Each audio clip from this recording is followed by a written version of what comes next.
Байқайсыздар ма?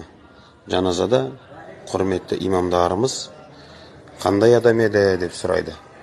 Сонда баршасы бір ауыздан жақсы адам еді дейді. Кешіресіздер ме десеші, бәрі бір ауыздан кешіреміз дейді. Енді мен ойлаймын да, бауырлар, біз бірін-бірімізді кешіру үшін, бірін-бірімізді мақтау үшін өлу керек шығар сонда. Неге біз көзіміздің тірісінде бірін-бірімізді кешіре алмаймыз? Неге біз тірі күнімізде бірін-бірімізді мақтай алмаймыз? Неге біз тірі кезде бірін-біріміздің қадірімізді білмейміз? Бауырым ғой, кешіре қойсайшы десең не дейді?